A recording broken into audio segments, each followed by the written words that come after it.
अब मुझसे अपना बचाव करना चाहते हो तो मेरे प्रश्न का उत्तर दो। क्या कर रहे थे तुम सभी देवता कैलाश पर? बताओ, अन्यथा। दुष्ट क्यों जानना चाहता है कि कैलाश में क्या हुआ था? ये मेरे साथ कुछ भी कर ले, किंतु मैं इसे कुछ भी नहीं बताऊंगा। बताओगे? मैं जो पूछूंगा तुम उसका उत्तर अवश्य दोगे इंद्र, क्योंकि मैं तुम्हारे मन को अपने वश में कर विवश कर दूंगा तुम्हें। देखो मेरे नेत्रों में देवराज, अब शीघ्र ही बोलना प्रारंभ करोगे तुम। वो बालक माता पार्वती और भोलेनाथ का पुत्र।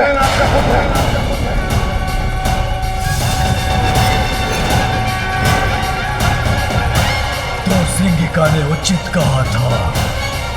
ये कैसे हो सकता है? ये क्या हुआ था? मुझे बोलने पर बाध्य कैसे कर दिया इस दुष्ट ने? किंतु अब मैं इससे लड़ूंगा।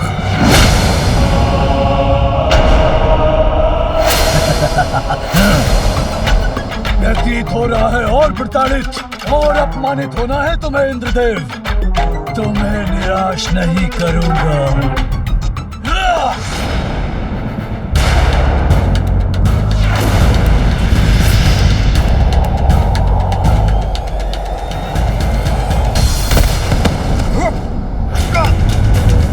लेकिन ये कैसे सत्य हो सकता है? महादेव और देवी पार्वती का पुत्र तो हो ही नहीं सकता। इसीलिए मुझसे मिथ्या वचन बोलकर मुझे भ्रमित करने का प्रयास मत करो। रुक जाओ। यदि मेरी बात का विश्वास नहीं तो स्वयं ब्रह्मदेव से पूछ लो।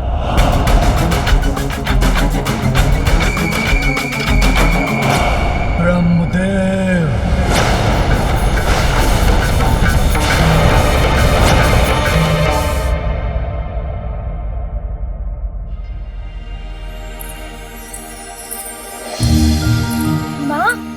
माँ, एक और बात सुनिए ना।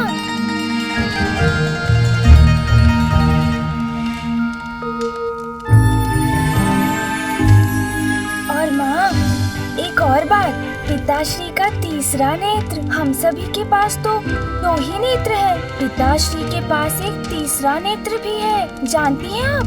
हाँ। माँ तो ध्यान ही नहीं दे रही। वो तो अपने कार्य में इतनी व्यस्त है कि मेरी तो कुछ सुन भी नहीं रही। अपना कार्य कैसे पूर्ण कर पाऊंगी मैं यदि इसी प्रकार मेरे पीछे पीछे आता रहा मेरा पुत्र?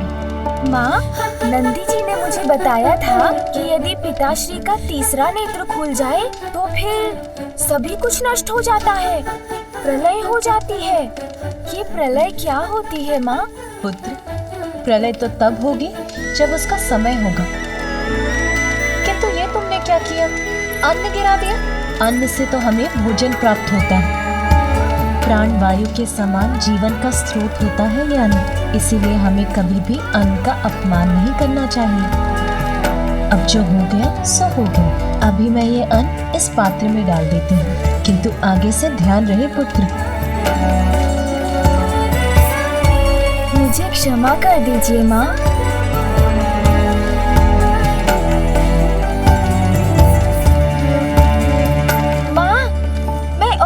तो बताना भूल ही गया। मैंने आपको पिताश्री के जो तीसरे नेत्र के बारे में बताया, वो तो कितना अद्भुत है ना माँ? हाँ पुत्र, तुम्हारे पिताश्री सच में अद्भुत ही हैं। माँ पुनः चली गई। मुझे तो उन्हें और भी बहुत सारी बातें बतानी है। माँ, एक और बात सुनिए ना माँ। माँ, पिताश्री के पास तो डमरू और त्रिशूल भी है, ज्ञात है आपको? यदि ये इसी प्रकार मेरे इर्द गिर्द रहा तो मेरा कार्य कैसे पूर्ण होगा?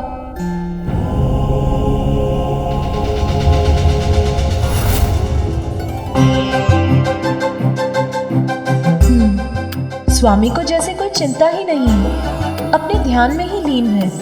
और एक मैं हूँ जो ग्रह को व्यवस्थित करने के कार्यों में व्यस्त हूँ। उनके लिए तो ध्यान सर्वोपरि है। अब तो मुझे उनसे बात करनी ही होगी। आपने सुना ना माँ, मैंने क्या कहा? माँ, नंदी जी ने ना मुझे पिताश्री के त्रिशूल के बारे में बताया था। कितना प्रचंड है वो, आप जानती हैं? पुत्र, हाँ माँ। मेरे साथ आओ। अच्छा माँ, मैं तो आपके साथ ही हूँ। आप जहाँ कहेंगी वहाँ चलूँगा। किंतु हम जा कहाँ रहे हैं माँ? आओ। स्वामी, क्या आपको ज्ञात है आज संपूर्ण दिवस यहाँ क्या कुछ हुआ है? नहीं ज्ञात है? कोई बात नहीं, मैं बताती हूँ। जब आप यहाँ ध्यान में मग्न थे, तब मैंने नंदी, श्रृंगी और अन्य गणों को हमारे पुत्र के लिए फल, दूध और मधु लाने के लिए भेजा। उसके बाद मैंने अपने पुत्र के कक्ष की व्यवस्था की। फिर मैंने गृह के अनावश्यक कार्य किए। मैंने तो ये सब किया। अब आप बताइए, आपने संपूर्ण दिवस क्या क्या किया?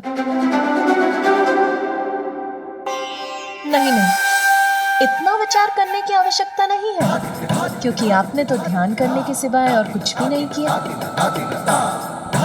जानना चाहते हैं मुझे ये सब कैसे ज्ञात है? बताती हूँ। जब मैं एक एक कर सभी कार्य निपटा रही थी और साथ ही हमारे पुत्र का ध्यान भी रख रही थी, मेरी दृष्टि जब भी बाहर गई, आप यही थे, ध्यान में लिए। जानती हूँ, ध्यान तो आपके लिए बहुत महत्वपूर्ण है। जगत कल्याण का उत्तरदायित्व जो है आप पर। किंतु स्वामी, हमारे गृह में अब एक बालक है। आपके पुत्र का आगमन हुआ है।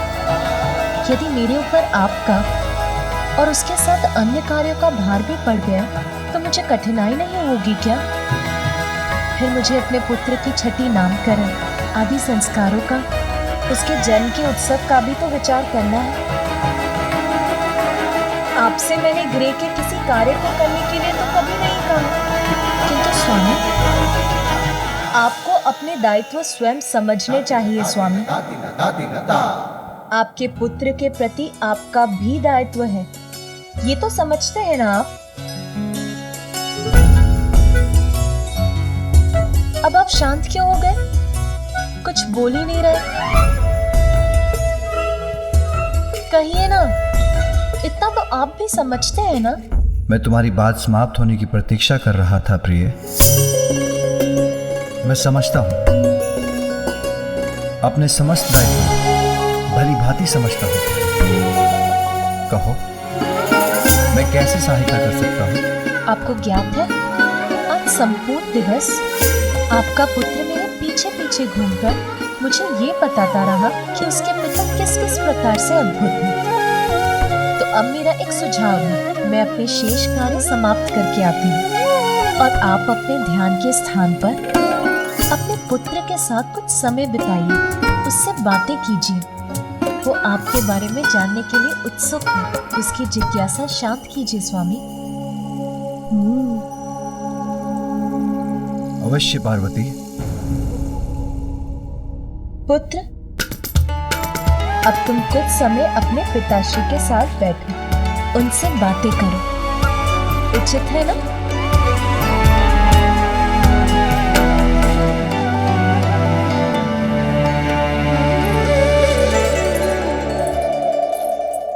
मेरे पिताश्री अब मुझे अपने आप को लेकर अनेक बातें बताएंगे।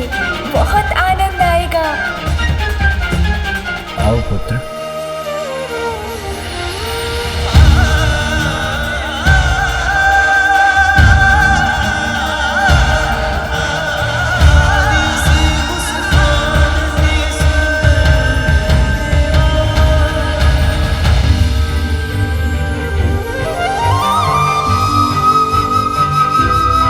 पिताश्री, आप निद्रा मग्न हो गए क्या? नहीं पुत्र, मैं निद्रा में नहीं, मैं ध्यान मग्न हूँ। ध्यान पिताश्री, ये क्या होता है? ये तो मुझे नहीं ज्ञात। आप करते हैं तो कुछ अद्भुत ही होगा। बताइए ना पिताश्री। पुत्र, ध्यान से हमारा अंतर्मन शुद्ध होता है। हम अपने भीतर झांक कर अपना सत्य ढूंढ पाते हैं और आंतरिक और बाहरी वास्तविकता का हमें स्पष्ट बोध हो जाता है। किंतु पिताश्री, मुझे तो बिना ध्यान के ही सब कुछ स्पष्ट हो गया है। अब तो मैं आपको भली भांति पहचान गया हूँ। आपके विषय में सब कुछ ज्ञात हो गया है मुझे। जो कुछ भी नंदी जी ने मुझे बताया था, अब वो सब कुछ स्पष्ट हो गया है मुझे। मैं आपको बताऊं पिताश्री?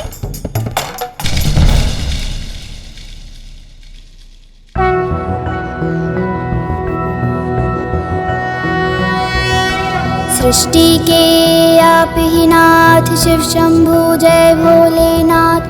लंबी जटाएं हैं किए, गंगा को धार लिए। डमरू त्रिशूल हैं हाथ, त्रिनेत्र जय भोलेनाथ। सृष्टि के आप ही नाथ, शिव शंभु जय भोलेनाथ।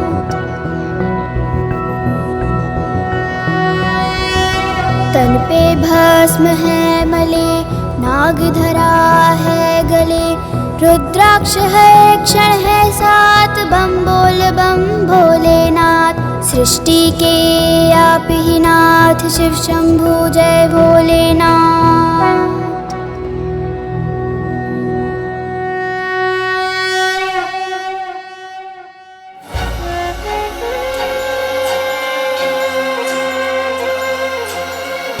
पुनः यही बैठ जाता हूँ उनके निकट।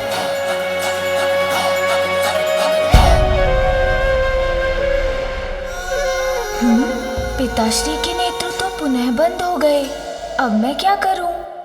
माँ ने कहा था पिताश्री के साथ ही रहना तो उचित है। अरे ये क्या है? जो भी है बहुत सुंदर है। पकड़ लेता हूँ। अरे पकड़ में नहीं आ रहा।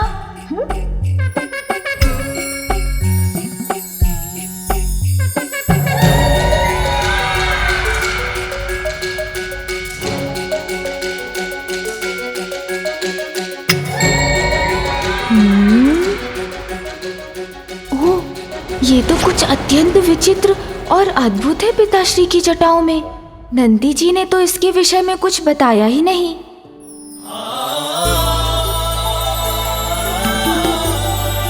अतुलनीय सौंदर्य है मेरा, मुझसे भी अधिक सुंदर कोई कहाँ हो सकता है भला।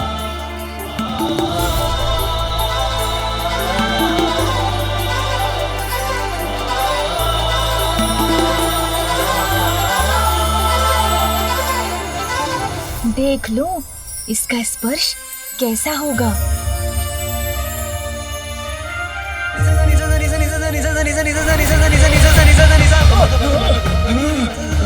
क्या हुआ स्वामी?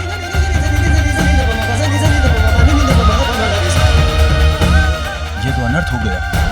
माता पार्वती के पुत्र ने मुझे महादेव के मस्तक से उतार कर अपने हाथों में ले लिया है। नहीं, ये तो सर्वथा अनुचित है। बड़ी अद्भुत चमक है इसकी।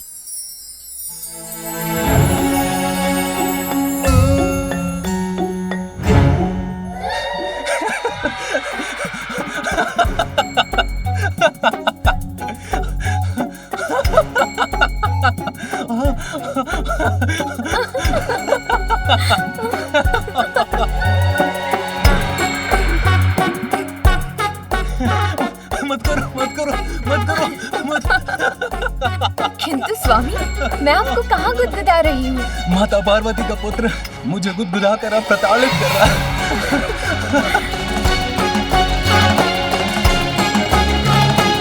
स्वामी, अब आप ठीक तो है?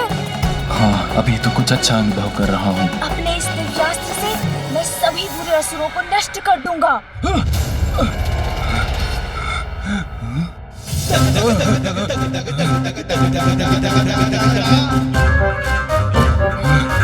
मुझे तो इस क्रीड़ा में बहुत आनंद आ रहा है। पुनः उछाल कर देखता हूँ।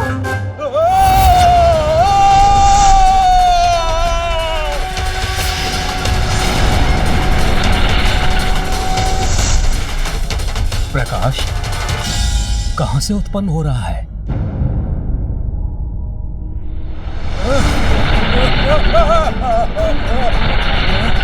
ये चंद्रदेव क्या कर रहे हैं?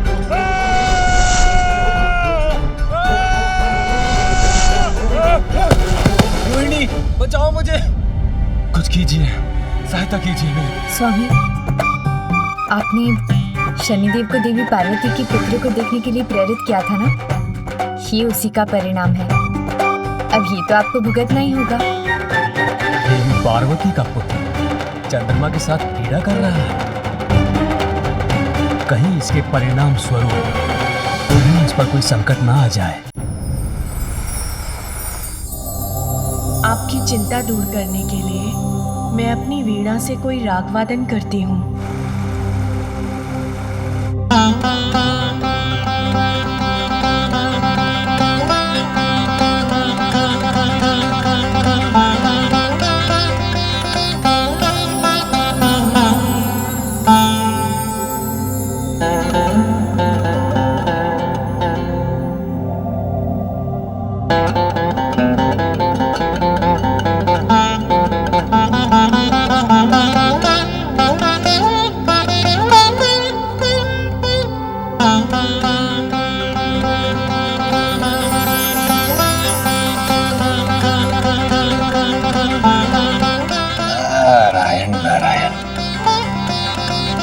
ऐसा संगीत जो मन को कर दे सम्मोहित, नारद प्रफुल्लित, ब्रह्मदेव और माता सरस्वती के निकट जाकर इस दिव्य संगीत का आनंद लेना चाहिए।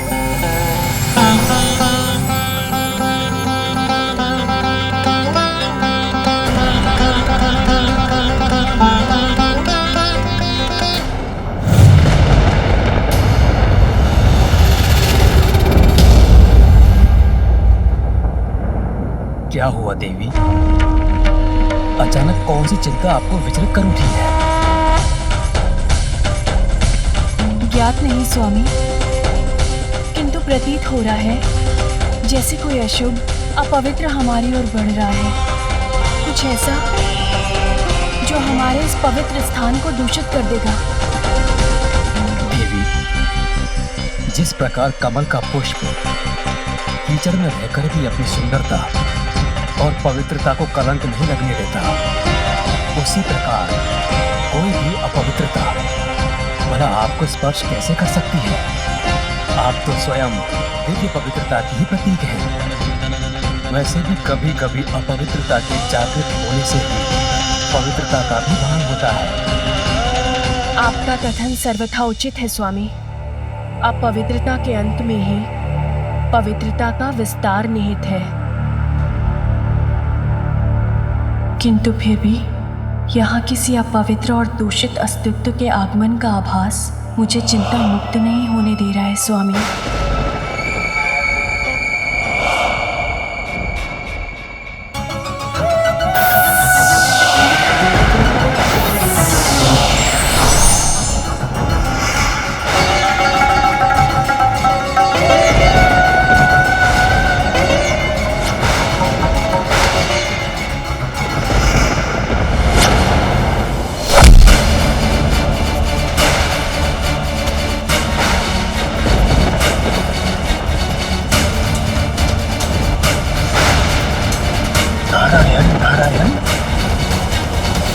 ब्रह्मलोक में ये कौन असुरी आकृति स्थित है?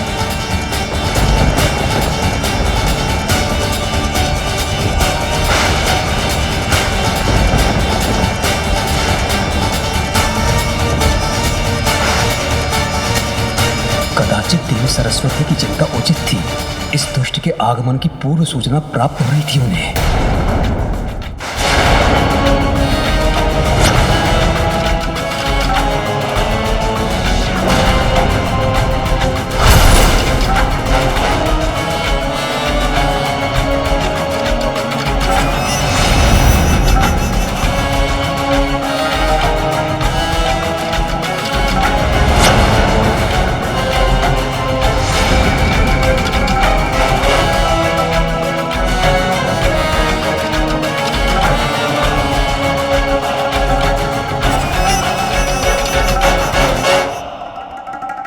मैं पाताल क्या चला गया, आप तो मुझे भूल ही गए ब्रह्मदेव। मैं तो आपका ही अंश हूँ।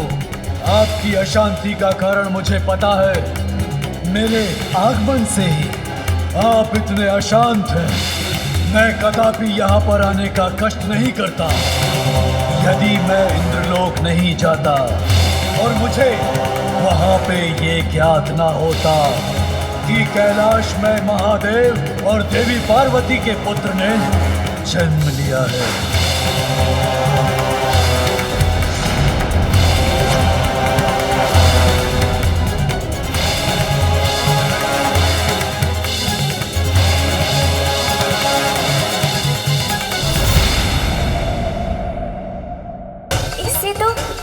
प्रकाश प्रस्फुटित हो रहा।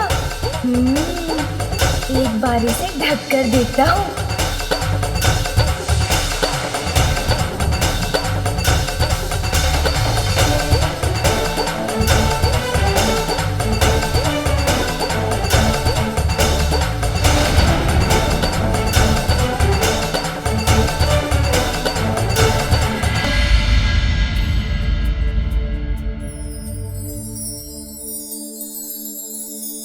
यदि ये बालक किसी प्रकार चंद्र के साथ क्रीड़ा करता रहा तो प्रकृति पर इसका अत्यंत प्रतिकूल प्रभाव भी पड़ सकता है। क्या महादेव को ये ज्ञात भी है कि उनका पुत्र किसके साथ कैसी क्रीड़ा कर रहा है?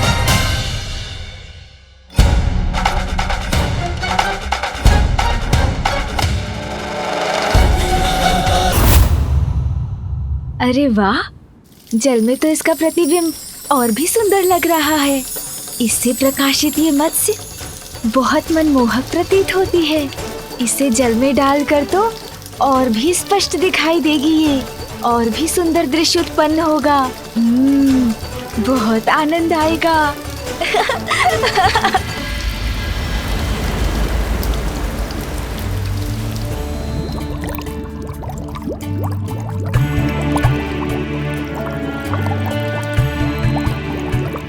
समुद्र देव, क्या आप ये अनमोल मोती देवी पार्वती और उनके पुत्र को उपहार स्वरूप भेंट करेंगे? हाँ मंत्री जी, मैं स्वयं कैलाश लेकर जाऊंगा इन्हें।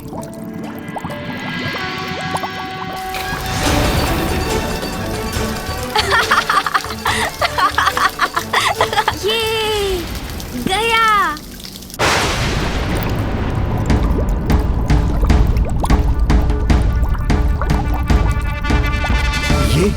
ये अकस्मात क्या हो रहा है? मेरे जल में ये कैसी हलचल हो रही है? और ये प्रकाश कैसा है?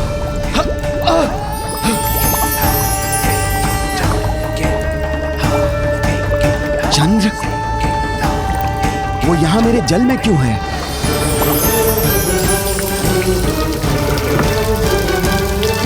चंद्रमा के प्रकाश से ही मेरे नेत्र चकाचौंध हो रहे हैं।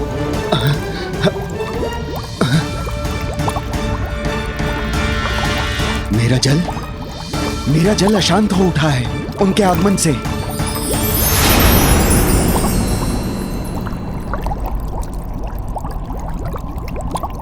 अब पुनः सब शांत हो चुका है।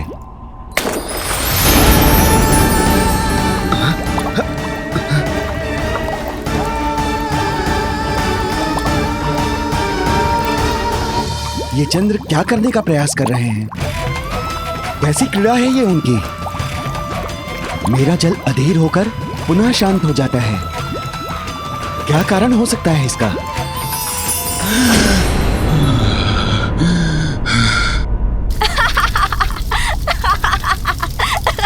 मुक्त करो मुझे, मुक्त करो।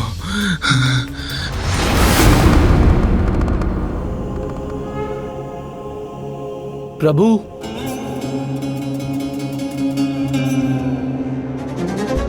प्रणाम प्रभु।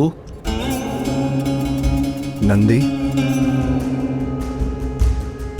कहो क्या बात है?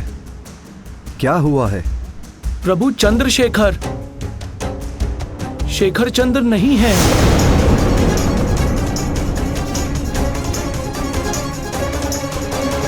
मैंने वरदान दिया था चंद्र को कि वो सदा मेरे शीश पर स्थित रहेंगे। फिर वो मेरे शीश से कहाँ चले गए? कौन हटा सकता है उन्हें वहां से? क्या हुआ ब्रह्मदेव, आप इतने शांत क्यों हो गए? मैं प्रत्यक्ष खड़ा हूं आपके समक्ष। और पूछ रहा हूँ आपसे, क्या ये सत्य है? क्या कैलाश पर महादेव और देवी पार्वती के पुत्र का जन्म हुआ है? इस असुर में इतना साहस कहां से आ गया कि ब्रह्मलोक में आकर ब्रह्मदेव से ही इतनी दुष्टता से बात कर रहा है?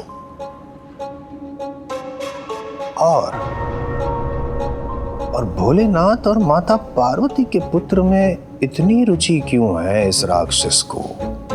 नारायण नारायण।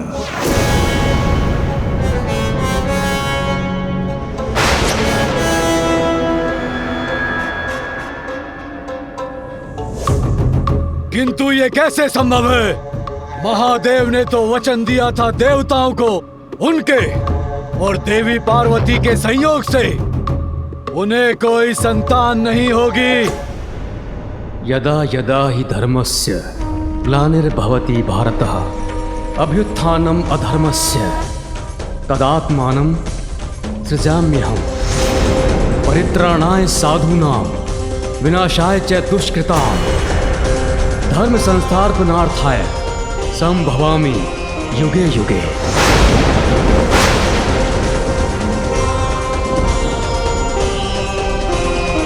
संसार में जब भी धर्म का ह्रास होगा, जब भी बुराई की शक्तियां अपना वर्चस्व स्थापित करेंगी, जब भी तुम जैसे दुष्ट के अस्तित्व का प्रभाव होगा, तो तुम्हारे जैसे दुष्टों का अंत करने के लिए तुम्हारे काल का रूप लेकर, शुभता का बल बनकर, असाधारण रूप धारण कर दिव्यता का आगमन भी अवश्य होगा।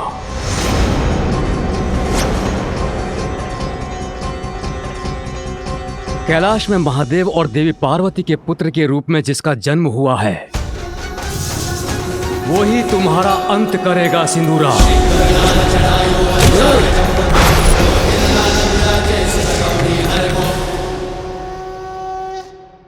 ब्रह्मदेव, मुझे भयभीत करने का प्रयास कर रहे हैं आप।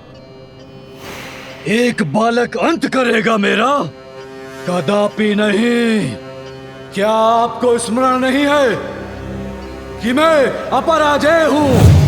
आप विष्णु या स्वयं महादेव भी मुझे पराजित नहीं कर सकते।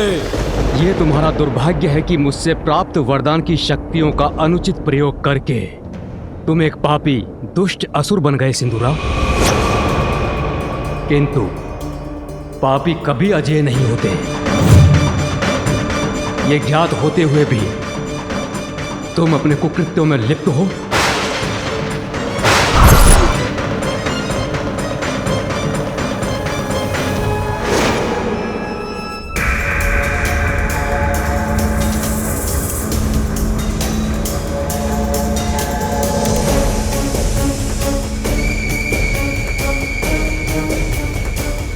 ब्रह्मदेव, प्रतीत होता है कि आपकी बुद्धि आपका साथ छोड़ चुकी है।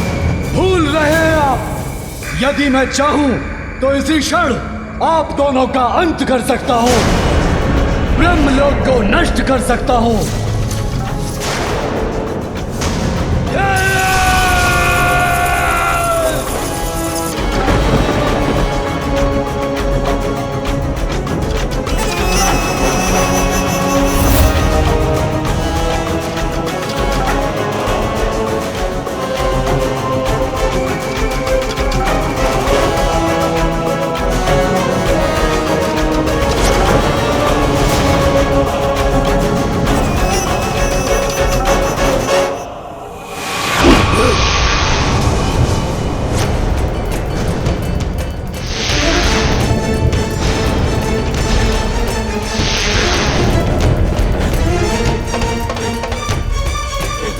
बस सिंदूरा, बहुत हुई तुम्हारी धृष्टता।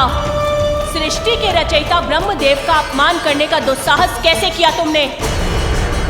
देवी,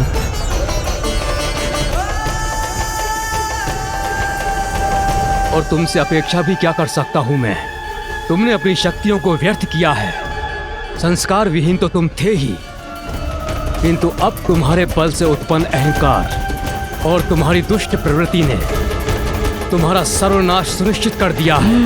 ब्रह्मदेव ने मुझे वरदान तो बहुत दिए, किंतु प्रतीत होता है संस्कार देना भूल गए। अपना कर्तव्य उचित प्रकार से नहीं निभाया इन सृष्टि रचयिता ने।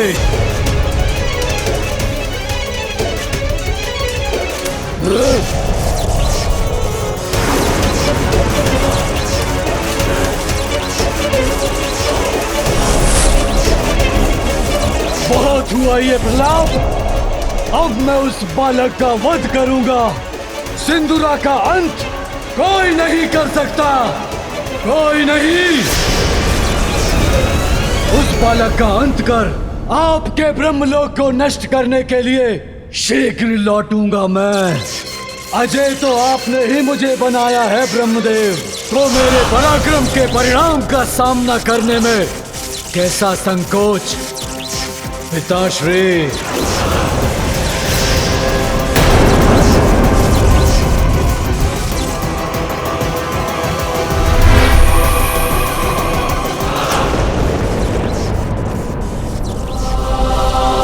ये मेरी सबसे बड़ी भूल का प्रत्यक्ष रूप है। ब्रह्मदेव, क्या सुना मैंने अपने कानों से? नारायण नारायण। उस दुष्ट राक्षस ने भी आपको पिता कहकर संबोधित किया। आप ही उस दुष्ट दानव के पिता हैं? नारायण नारायण। मैं आपके सभी प्रश्नों का अवश्य उत्तर दूंगा देवर्षि, किंतु इसके पूर्व मुझे उसकी उपस्थिति से दूषित हुए ब्रह्मलोक को पुनः पवित्र कर लेने दीजिए।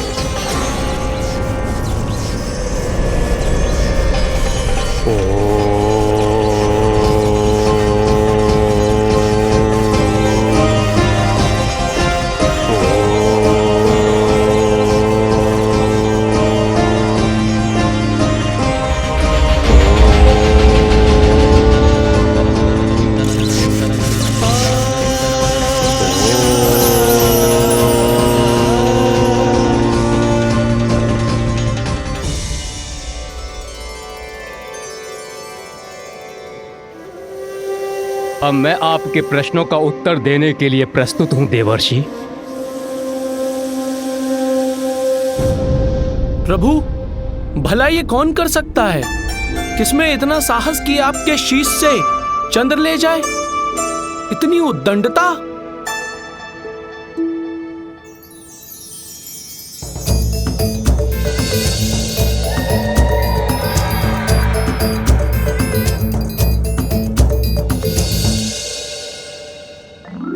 अवश्य मेरा पुत्र ही चंद्र को ले गया होगा। कौतूहलवश उसने मेरे शीश से चंद्र को ले लिया होगा, किंतु यदि मैं अपने गणों को यह बात बता दूंगा तो भयवश वो कदाचित बालक से चंद्र को लौटा कर लाने के लिए तैयार ही नहीं होंगे। तुम सभी जाओ और शीघ्र चंद्र को ढूंढ कर लाओ। जी प्रभु।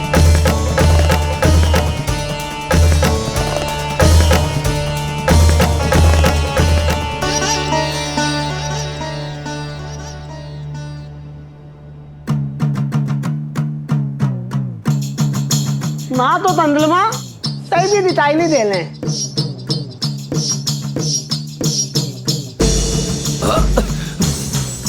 अरे क्या कर रहे हो तुम लोग?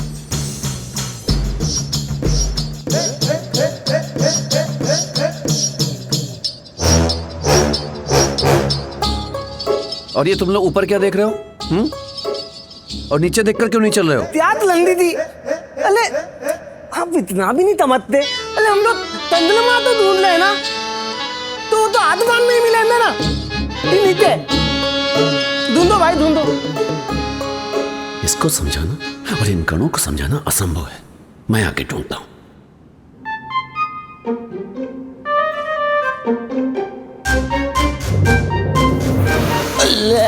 क्या चल रहा है भाई?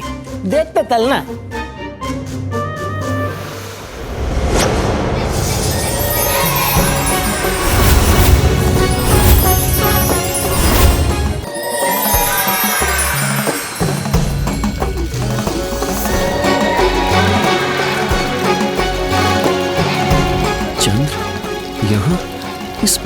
विश्वास है, ये तो उनके साथ क्रीड़ा कर रहा है। मलदा चंद्रमा तो इस बालक के हाथ में है। देती नंदी थी, देती है। अब महादेव के पुत्र से चंद्र को कैसे मुक्त कराएंगे हम? कैसे लौटा कर ले जाएंगे उन्हें? इससे और रेखा खींचता हूँ।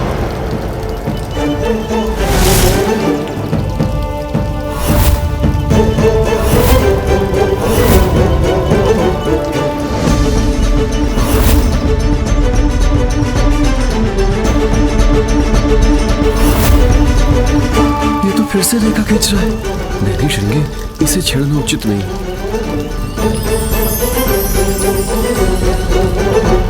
पुनः कठिनाई उत्पन्न हो गई। अब इसका क्या समाधान है?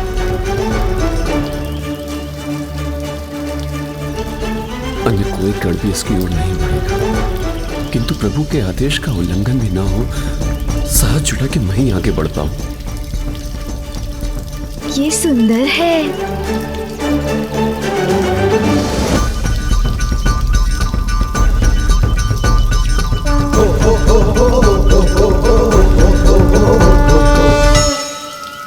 ये परछाई किसकी है?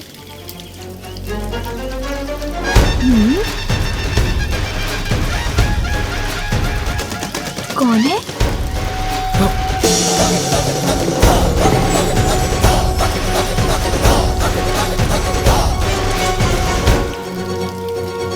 बालक, ये चंद्र है।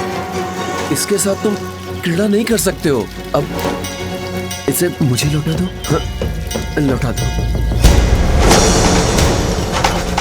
महातेजस्वी और शक्तिशाली हूँ मैं। मेरा ये अस्त्र, जिससे मैं सभी दुष्टों का अंत करूँगा, इसे मैं किसी को नहीं लौटाऊंगा।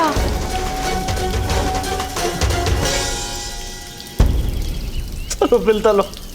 अरे तलो? अरे तुतला हम रसोई घर में नहीं है, अभी हम बालक के समक्ष हैं।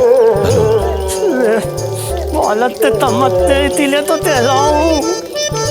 चलो ठीक तो आते। ओ चलो, पर कैसे? महादेव के आदेश का उल्लंघन करके? बहुत आनंद आ रहा है। यदि आपको इसके साथ क्रीड़ा करनी है, उसके लिए आपको प्रतीक्षा करनी होगी। अभी तो इससे मैं क्रीड़ा कर रहा हूँ। जब तक मेरा मन नहीं भर जाए, मैं इसे किसी को नहीं लौटाऊंगा। देखिए ना, मैं अभी आपको कुछ दिखाता हूँ। तितली बोलता भूल जाते हो। चलो ठीक तो आते। भादो यहाँ पे भादो। अरे तोतला, कौन सी तितली और किसके बाल? हम यहाँ इसके हाथ में चंद्र की बात कर रहे हैं और एक आप है कि... अरे नहीं श्रृंगी जी, ये कह रहे हैं कि पिछली बार भूल गए क्या? इस बालक से उलझने का क्या परिणाम हुआ था?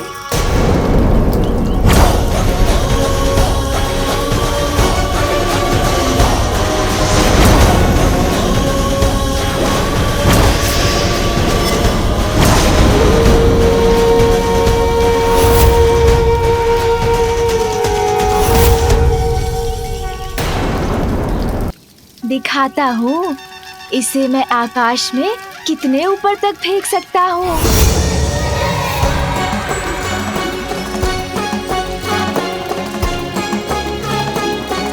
देखिए।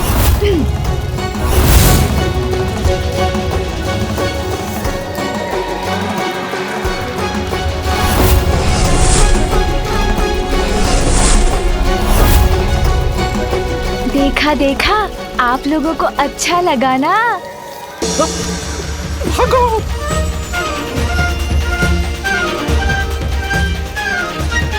और दिखाऊं? अभी तो यही थे सभी, कहाँ चले गए? किंतु ये तो है मेरे पास। प्रभु, वो बालक आपके पुत्र चंद्र को नहीं लौटा रहे हैं। हमने उनसे चंद्र को लौटाने के लिए कहा तो उन्होंने उत्तर दिया कि वो चंद्र के साथ क्रीड़ा कर रहे हैं। जिन साक्षात चंद्रदेव को वरदान देकर मैंने उनके प्रतीक को चंद्र रूप में अपने शीश पर धारण किया है, जिनके अस्थिर होने से सृष्टि का संतुलन बिगड़ सकता है, एक बालक उनके साथ क्रीड़ा करे, क्या ये उचित है?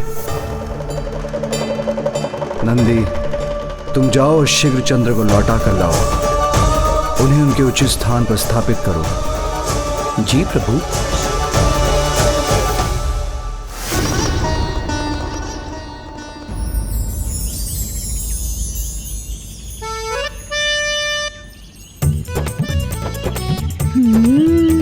मुझे तो इस क्रीड़ा में बहुत आनंद आ रहा है। इसे पुनः उछाल कर देखता हूँ। इतना सुंदर फल, अवश्य स्वादिष्ट भी होगा। थोड़ा और ध्यान से देखता हूँ। इसे तोड़ लेता हूँ, फिर इसके स्वाद का आनंद लूंगा, खाऊंगा इसे।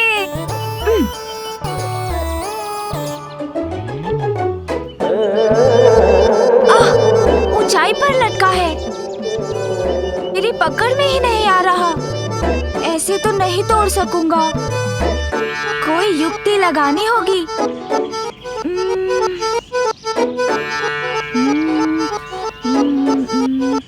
इस दंड से सहायता प्राप्त हो सकती है मुझे।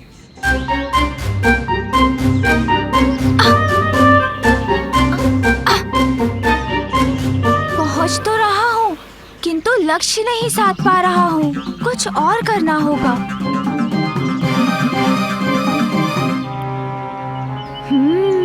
अपने दोनों हाथों का प्रयोग करता हूँ।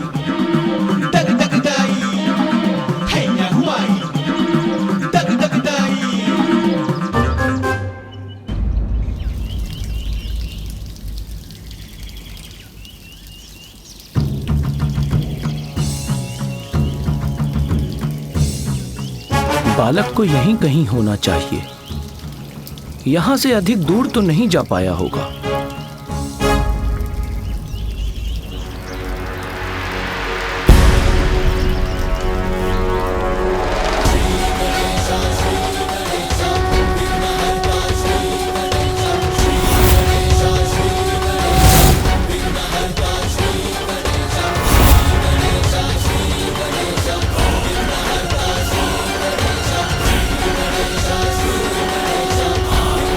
पिछली बार इन्होंने दंड उठाया था तो हमारी बुरी दशा कर दी थी।